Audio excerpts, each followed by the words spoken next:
আসসালামু আলাইকুম রহমতুল্লাহ। রাস্তার মাঝখানে হালকা করে রেস্ট নিয়ে কিছু খেতে বসলাম। আমরা সবাই রেডি হবে নাস্তা করার জন্য বসছি। জায়গা সিলেক্ট হয়ে গেছে আমাদের।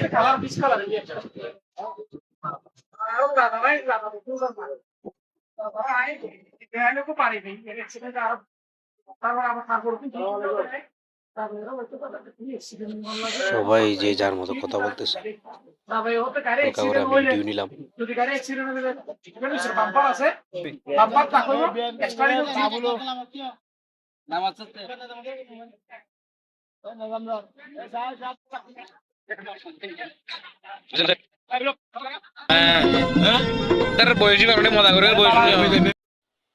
যাওয়ার পথে মাঝখানে একটু নামলাম আমরা বাতাস খাওয়ার জন্য।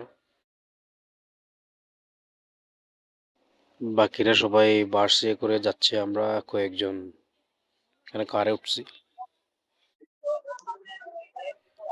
সে আমাদের কমিটি টিমের আক্তার ভাই। আজকের ভিডিও এই পর্যন্ত, সবাই দোয়া করবেন। আসসালামু আলাইকুম।